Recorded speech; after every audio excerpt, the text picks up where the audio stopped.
Okay, welcome everyone. First, we'll call to order, and the recommendation the regular meeting be suspended and the committee of the whole meeting be convened. And Nelson is seconding it. Okay. Now the adoption of the agenda for recommendations, the agenda for the committee of the whole meeting of January 29th, 2018 be adopted as circulated with the amendment to postpone item 3A, Joyce Charlson's presentation, to a later date. Gurvinder, Wade. Okay, and up right away is Rianne Brooks, our GIS coordinator, with a presentation. Thank you, Rianne.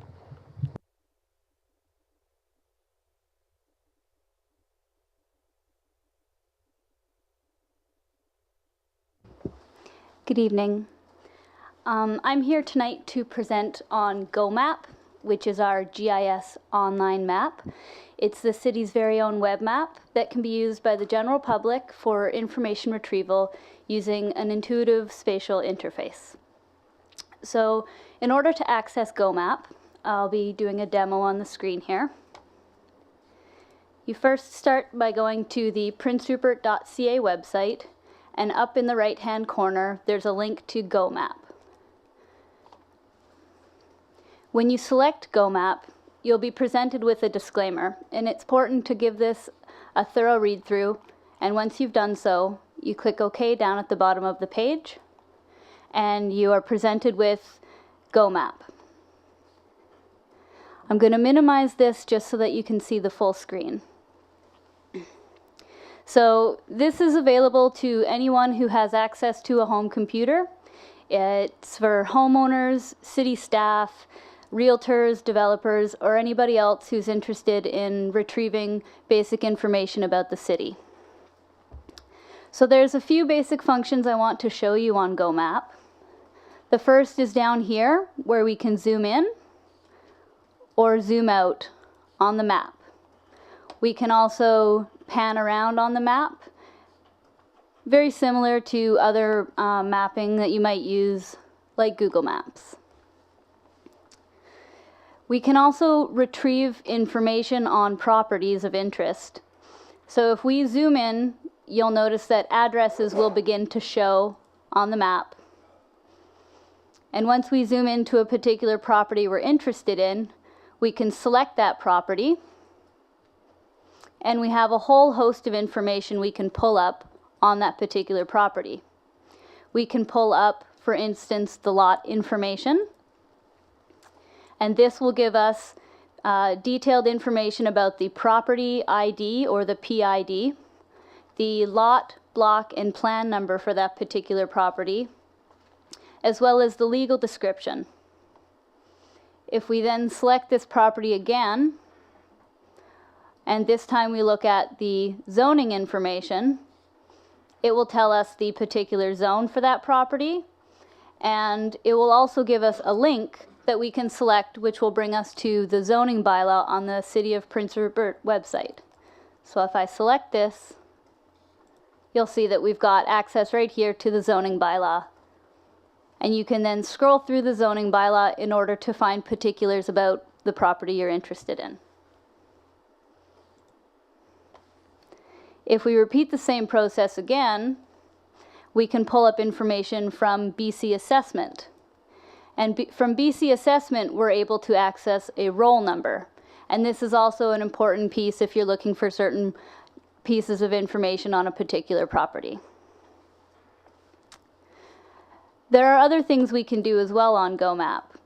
So if we open up our Maps tab again, you'll see that on the left-hand side here, if I scroll down, we can find different layers.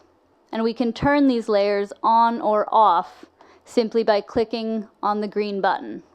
So if I turn off the zoning, you'll notice that the red lines disappeared on the map. We can turn that back on again. And we can do that for any one of these layers that's available. Now there's also a quite neat thing here, which is the map background. We've had a new aerial photo loaded onto GoMap, which is flown in 2017. but we can also add a 2005 aerial if we're interested in looking at a bit of a historic view of what the city looked like. And if we zoom out a bit, you'll get a better perspective. Or if you're more comfortable, there's also a Google satellite image or even a Google road map that we can add as a background that might look more familiar to some people or might be of interest as a background. We can also add a Google satellite image, which is not as good resolution as the 2017 city aerial, but it is also an option, one of many.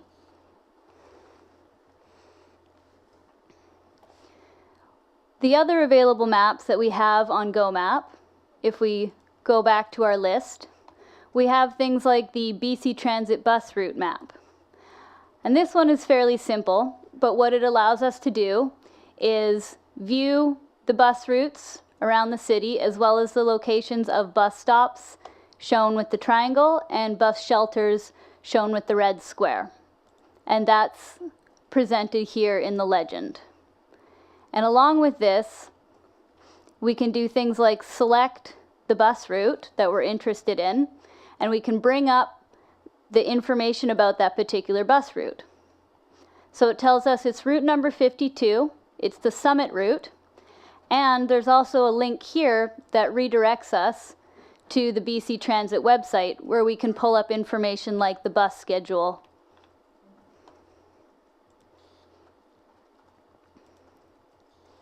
Other available maps are the garbage collection area map. And this map shows the residential collection areas across the town. And in a similar fashion, once we've located our house, we can select the area where we live. We can select the garbage collection area, and it gives us a hyperlink to the garbage collection schedule. So if I select this, it again brings up a nice PDF of the garbage collection for the entire year. So it's a nice, quick and easy way to access this information for your particular house.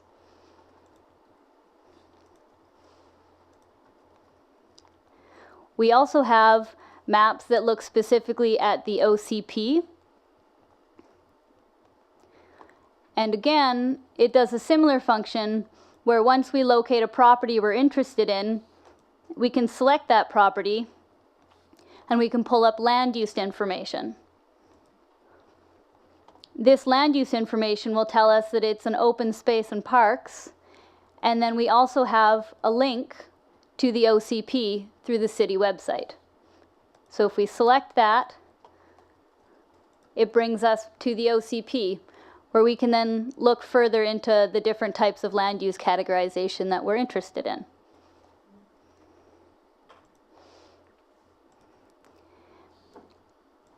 And finally, the last map I wanted to show you is the cemetery map.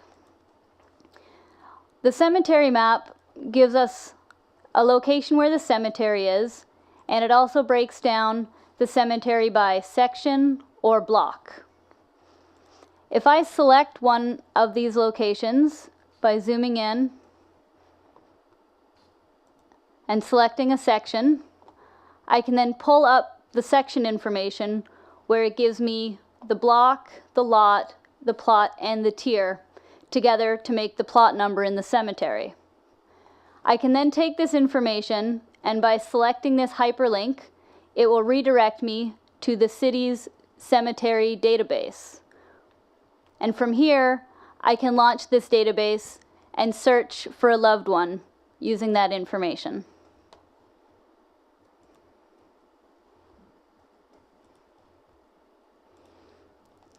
There are also some search functionalities available within the mapping system itself. So if I go back to our public map, I can open up this search tab here, and there's multiple ways we can search for a property. We can search using an existing address, a civic address. We can also search using a property ID, or we can search using a roll number. So in this case, I'm going to search for a property using an address. I'll search for 424 3rd, and I can use a partial address or I can use a full address if I know the full address. In this case, I'm going to search for a partial address, and when I click View on Map, it will immediately zoom in to the location I had searched, in this case, City Hall.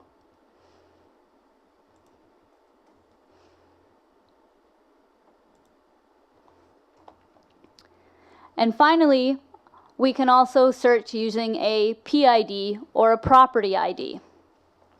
And this happens in much the same way. We can enter in an existing PID,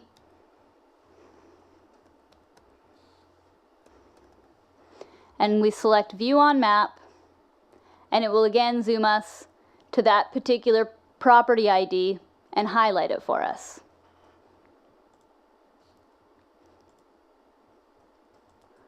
So that is the basics of the Go Map, or the GIS online map.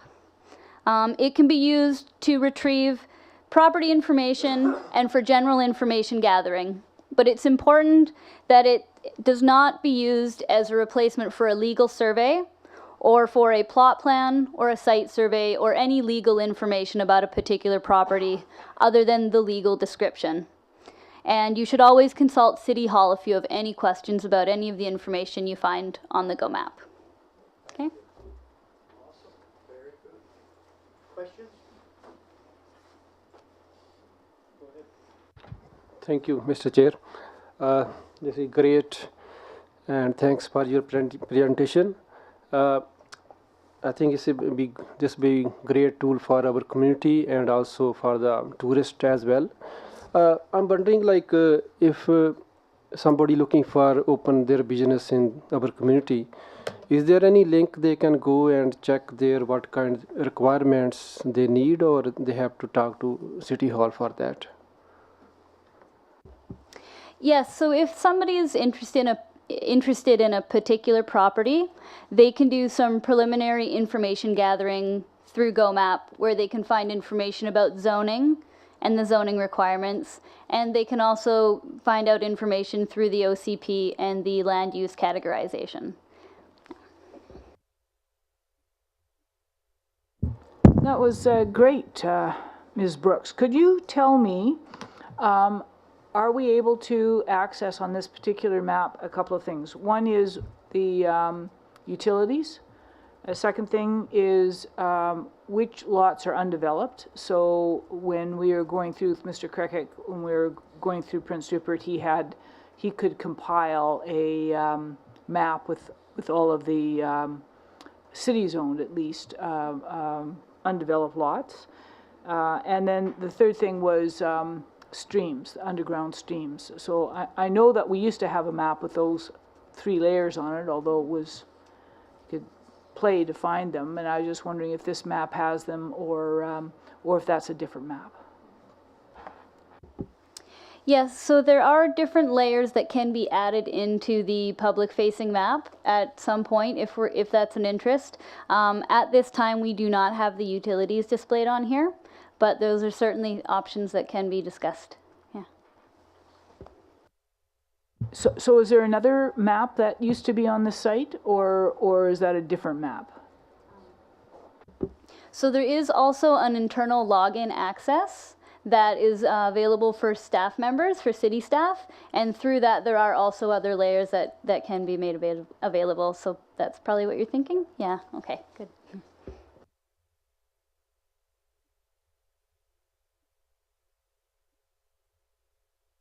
Is that it for questions? Well, thank you very much. That was, I will spend hours at night looking at it now.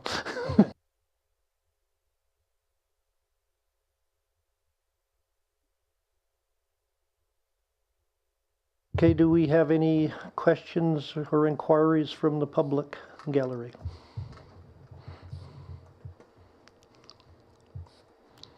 Welcome, Mr. Golden. If you will say your name and address, which we all know, but say it again, please.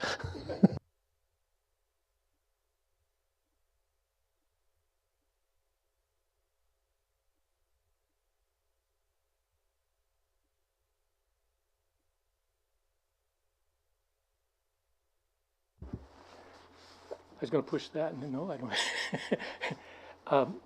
Okay, people probably already know this, but so it just came out though.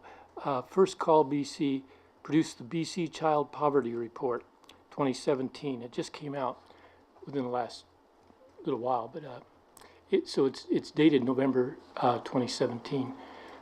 But it ranks Prince Rupert as the third highest place in BC for child poverty, 27.3. And the reason I thought that was apropos was because I would like to see that we're able to get access to the gym and things like that for younger people. So I know Friendship House is able to get it, but it used to be that once a week or twice a week, it used to be every day between 5 and 6 o'clock or 4 and 6 o'clock, you could come down to the gym and play. I'd like to see, so the gym is becoming elitist, and I'm going to pick on city staff and stuff like that. Their annual fee is like 1/3 of a regular adult's and probably 1/2 of a child's. So we're making it so that the staff can go, etc. I'd like to see us try to make it much more accessible to the community, and especially I would follow the friendship model. So maybe use 3 or 4 of the different groups here in town, the Nishka, the Hartley Bay, etc., and maybe try to work something out. And because it's you that's here, oh, the other thing I wanted to bring up was it came up before. The tsunami here was in 1964. And so when people, the last tsunami war, that's where you have to come up with, it took trains off the tracks and stuff like that.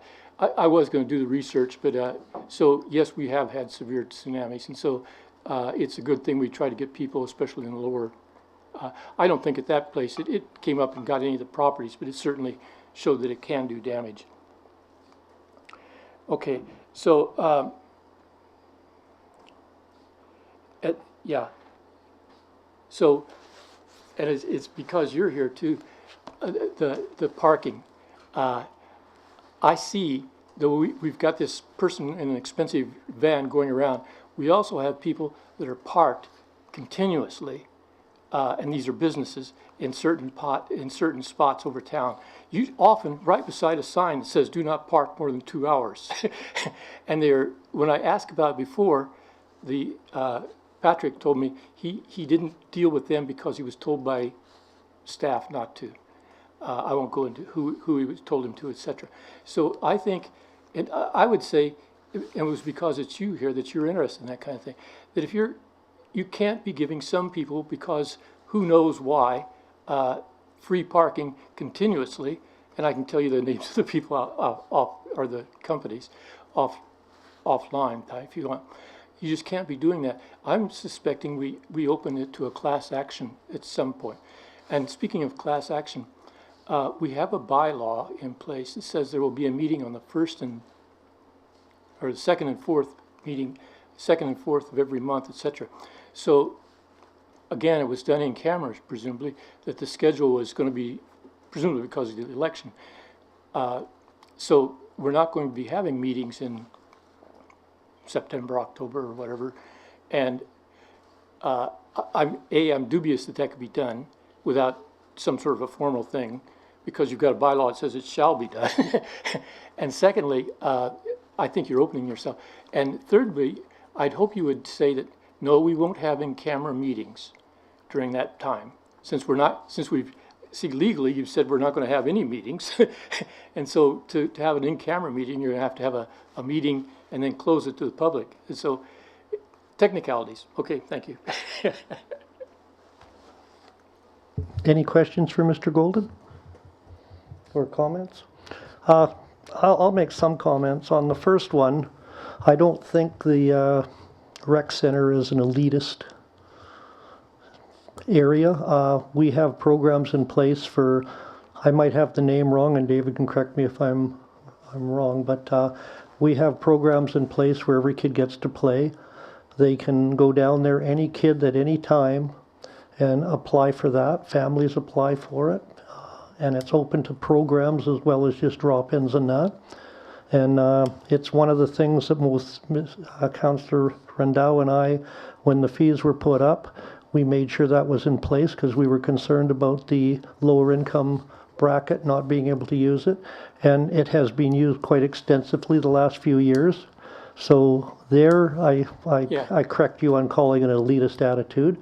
I don't think anyone that I know of has ever instructed staff not to ticket somebody. And I know personally from one person that parks beside that 2-hour sign and goes over it. He's probably got around 7 or 8 tickets. Now, you know, collecting them can be a bit of a pain because then the bylaw officer has to go to court and things like this. But I have never, ever heard anyone say, you don't give that person a ticket. Now, you know, if you have heard that, I think both myself, the city manager and that would like to know that because, you know, making these statements just creates somewhat of a sensationalist attitude towards the staff, and the staff works very hard. And I honestly don't think our bylaw officer would just continually bypass one vehicle and leave it there. You know, the bylaw officer has a tough enough job as it is because she can do the parking, she's got to do a lot of other bylaw enforcement too, so she can make her round, record all the license plates and that, and then get called out on a dog call, and all that work that was there is gone by the wayside. So, you know, again, we can look into it, but I'm quite sure that those two items especially, I find rather alarming that they would be brought up in that manner, but we'll definitely look into it. Okay. Thank you. No, the going back, and I was going to do this before. I'd like to see if we have financial reports, which is good, but I'd like to see numbers. So, so how many people are using the on a weekly basis? And I'm sure these numbers are internal, but let's put them up and so that everyone can see them. No, Larry, there's 200 people using that gymnasium. Yeah, thank you. If you want to come to a rec commission meeting, those numbers are there, and the rec commission meetings are open to the public. It's another meeting you can attend. Oh, I agree and I disagree. We never, at one time, and we would see the minutes from the rec commission. We'd see when but now you sort of have to be in on, how am I going to find out, you know, where would I go on the website and find out, oh, there's a rec commission meeting tonight. Or even that we have an airport society. When did it meet? Who knows? Who cares? But we have to have one. So see, that's what I mean. All that stuff used to be online. And so, so I could see when the airport society last met. Oh, this is a technicality, which is by the law we have to do it. And once a year we try to have 3 people meet. Okay, thank you. Thank you. Want me to push this?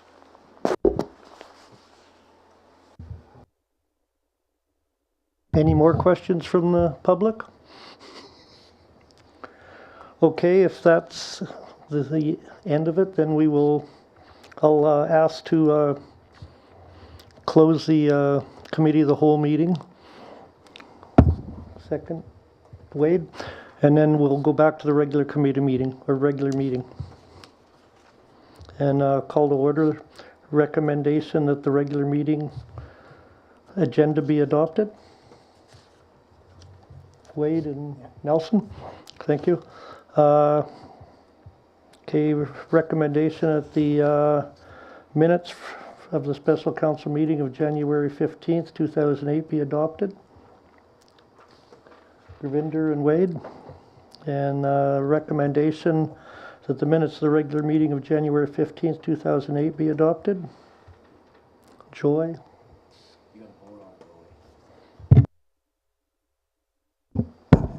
After we put it forward, you got to vote. Oh, sorry. Yeah. All those in favor? Okay, we'll go to the second one. Okay, recommendation the minutes of the regular council meeting of January 15, 2018 be adopted. Okay, and all those in favor? All those against? So carried. And then now We have reports, a report from the Director of Recreation and Community Services, a grant application for the Aquatic Improvement Park. Thank you.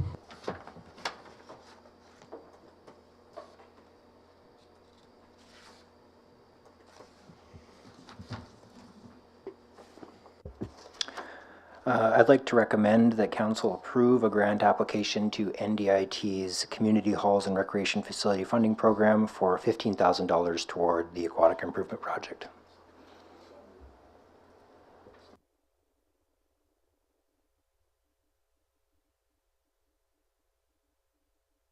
Favor?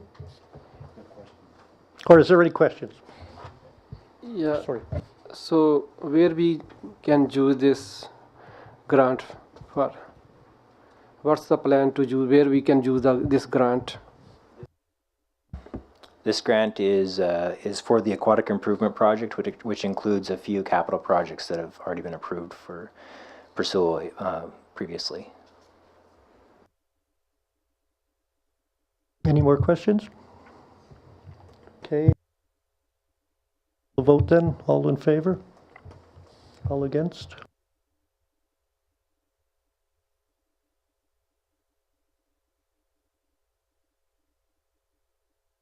Next up is a verbal report from the Manager, Transportation, Economic Development, Cow Bay Marine Fees and Charges Amendment Bylaw, number 3422, 2018. Thank you, Mr. Acting Mayor. I will speak to this. On January the 15th council meeting, it was noted that the Cow Bay Marina Fees and Regulations Amendment Bylaw number 3422, 2018 had some language inconsistency around the word and use of the word servants. Staff has clarified that the expression servants is still used in federal legislation, and it is possible that a boat owner might have a servant on board, with payment being in the form of room and board. In order to maintain language consistency, in Appendix 1 of the Cow Bay Marina Mooring Rules, Regulations, and Conditions, the following changes have been applied. We have added the word employees to Section 3A. In Section 4, there is 2 instances where we have removed the word servant and added the word employees, given the city only has employees and no servants. And we have added the word employees at Section 27. The above changes reflect the desire of Council to incorporate consistency throughout the document. Okay, I'll ask for a mover and a seconder. Any questions? All those in favor? Against?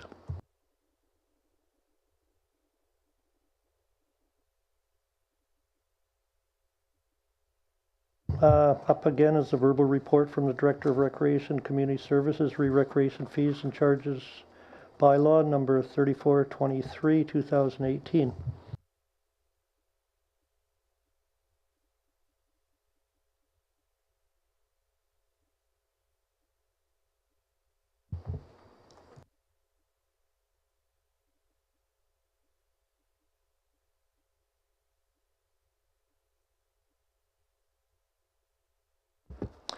Yeah, so I'm just looking for the final acceptance of these changes.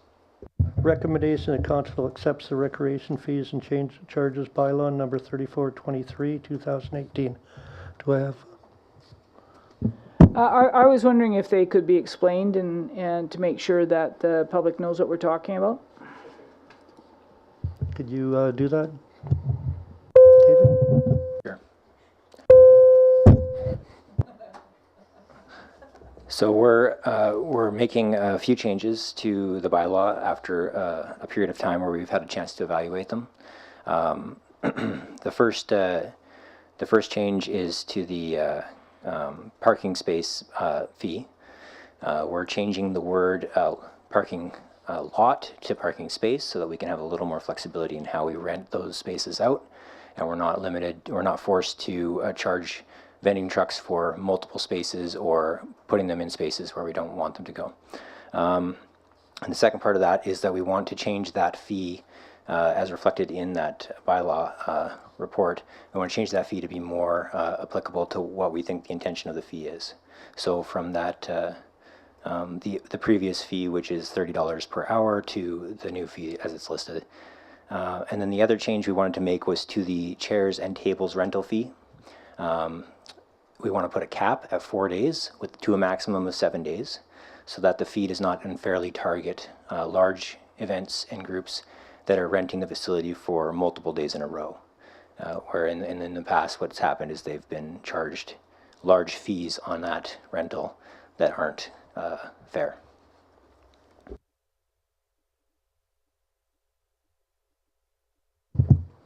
Okay, and second? Second. Okay. All in favor? Against? It's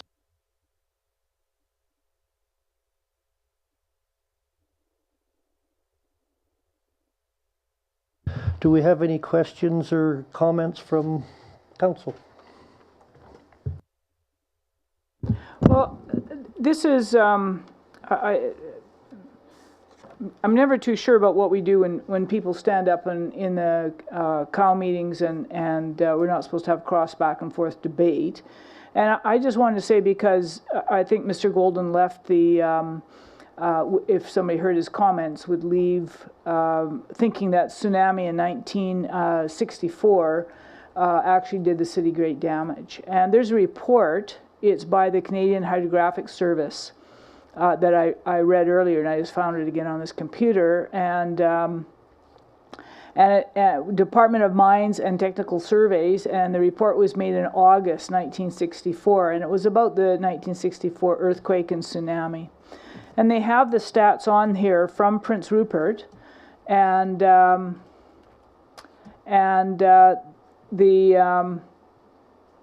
results is that we actually had a wave that was, here's it took 32 minutes from the period between the first to the second crest, and the initial wave was, for Prince Rupert, was 1.4 feet. Okay, so that was hardly something that was sweeping rail cars off. The following fall, of course, is more what you worry about when we remember that that everything got sucked out when we were watching those videos when everybody's watching those videos from, what was the name of that country that got devastated? Yeah, well, anyway, you watch those videos, it's a sucking out of the water. And so it dropped to 5.8 feet. And then if we go down further, and sorry, I would have put this together in a report if it was going to. So in Prince Rupert, the tsunami crest was 25.2 meters above zero, or feet above zero. So that's a zero tide, and then you go up to 25.2 tide. They said an extreme high tide is 26.18. So it was actually less than an extreme high tide in Prince Rupert, and an average high tide, or what they call normal high tide, is 24.6, and that's why they measured it just a foot over the normal high tide, which is 25.2. So that was just a foot over normal high tide, but our normal extreme high tide is 26.18, so it was less than that. And then if we look at, this is the last stat that I will bore you with, but the last stat is oscillation, and they talk about their oscillations, and the period of these oscillations were too short to be identified on the slow-moving gauge diagram and were less than the sea wave periods frequently recorded on tide records. The oscillations have been transcribed with the tide diagrams. In Table 3 are listed the time of commencement of these oscillations, the time of their disappearance, and their maximum amplitude. So the maximum amplitude was 1/4 of a foot. And so I don't think that anybody should be thinking that that 1964 tsunami gave great damage to the city of Prince Rupert. What they talked about was actually about the earthquake, and the earthquake was felt along the railway tracks all the way up to as far away as Calgary. So the earthquake was very large, but the actual tsunami was. And I was sort of wondering about that because I remember Ken telling me stories that they all went down the waterfront and watched it. And it was a non-event, much to all of their distress. To my happiness, I guess. Years later, I actually got to marry the guy. So if you've been swept away in the tsunami, and maybe not, eh? So anyway, all I wanted to do is point out there is a report. If you want to read it, it's called the Tsunami of March 27th to 29th, 1964, West Coast of Canada. It's by S.O. Wigan, Canadian Hydrographic Service, Marine Science Branch, Victoria, BC. And another guy called W.R.H. White from the Seismology Division of the Dominion, that's when we're still a Dominion Astrophysical Observatory in Victoria. So the report exists, and it's done under the Department of Mines and Technical Surveys. And if anybody really wants to read an analysis of the report done coastwide of that's just easy enough to Google. So I just wanted to say that, we didn't have rail cars overturned. We had 1.5 feet maximum of above high tide, and less than our maximum tides. High tides have been up to that point. So I think that the other thing I wanted to talk about, because I was actually not in Rupert when that happened. I was in Vancouver, and there was a panic in Vancouver. Some fishermen that we were staying with were on the 4th floor. If you were below the 4th floor, they moved you above the 4th floor. They woke only certain people up who were on the 4 lower floors and moved them up to the top floors so they could fall further when the building caved in or something, I guess. I'm not quite sure what that thought was. But I wanted to say that in Prince Rupert, we haven't had a siren. The paper reported that we had a siren when Jen Rice was on council. We actually had another earthquake when Jen Rice was on the council. We had that discussion about whether we should have an air raid siren going or not. But those air raid sirens were dismantled, I believe, in the 1960s or 1970s, but they haven't been around for a long, long time. I want to say it certainly had nothing to do with Jen Rice being on council or off council. They were disengaged before she even came to Rupert, probably. So anyway, I just want to make sure that that's clear, that that hasn't been an option for 40 years, and and so we should think carefully of what we plan to do in the future. I'm just not sure that putting something. I think that people need to know what they're doing, but I think that putting a panic button on so that everybody goes up to Roosevelt and we can't even get an ambulance through when somebody has a heart attack because they're so packed because the air raid siren went off. I mean, I think we should be very careful what we wish for, and certainly I think that it sounds to me from the reports that I've read from the city that our emergency services did very well. They were prepared to go and get people away from the low parts of the waterfront. The employers were phoned and told to send anybody home who was working on the waterfront, and then beach and water were going to be evacuated if it hadn't been called off, and that would have been done by the RCMP and by the firefighters. But everybody else is above the tsunami signs, and I think people should go around and acquaint themselves where that is. And I think maybe we should be telling people more where they are. Certainly, I walk by one going up the hill by Canadian Fish every day, so I know where there's one there. But I think that people should know where they are, and maybe that's what we should do as the city, is make more efforts. And the last thing I want to do is say that this is kind of funny because how much money did we just get to put towards a tsunami study that was going to come with 6 different models and to explain to us what was going to happen. And I think that that will part of that study should actually be trying to make sure that people feel assured that the city is going to do a good job in communication. So we should have a communication plan that's well debated so that people feel that they have confidence in the city's plan. So thank you very much for that long-winded speech. So I did want to tell you about that. I had looked that up earlier when I was sitting in the airport in Vancouver and thought that maybe I would share that with you. Thank you very much. Thank you very much, Councillor Thorkison. Is there anyone else? Councillor Randhawa? Thank you, Mr. Chair. Yeah, related to tsunami, I think our city done a great job on that day. But still some people came to me and they were wondering like where they can get more information about the tsunami and so is there, or if city has any plan to information season or educate people how to do in emergency like that.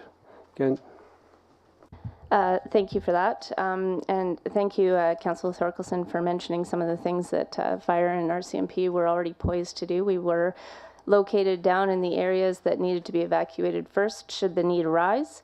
Emergency staff indicated that the response was appropriate relative to the risk presented to the community. But that being said, we are looking to implement an automated alert system for text and landlines that will enable us to provide local information to residents as it becomes available. So the city has also been developing a local application for mobile phones. These measures will help us to provide greater clarity to residents around local conditions. We believe this system provides some very useful information. We are also embarking on a campaign to re-educate residents on what to do in a tsunami event. So that is the learnings from this latest event, and we look forward to implementing it shortly. Thank you. Is there any other questions or comments from council? Okay, motion to adjourn. Okay. All in favor? Anyone opposed? Thank you very much.